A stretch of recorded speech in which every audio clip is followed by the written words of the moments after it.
also in Pakistan they toughen the punishment for disrespecting the Prophet's family and companions. Well, that's good.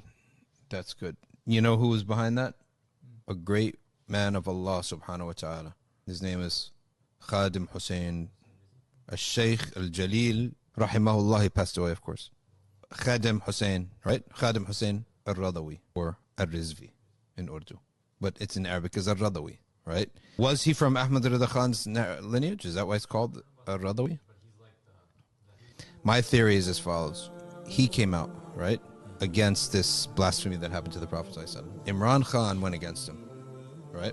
And that was not good for him, right? For Imran Khan. And that's the reason everything went south. Once he went against that sheikh, right, everything went south for him.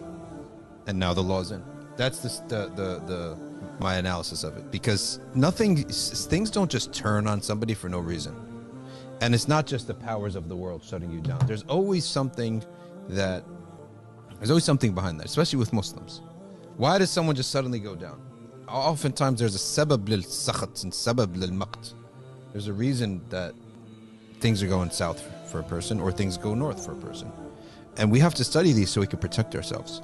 And you're going to go against an imam, an allama, and a da'iyah who is all about the name of the party is victory to the Prophet sallallahu alaihi wasallam. And when I heard that he went against him, now that everything makes sense now of why he went down like that.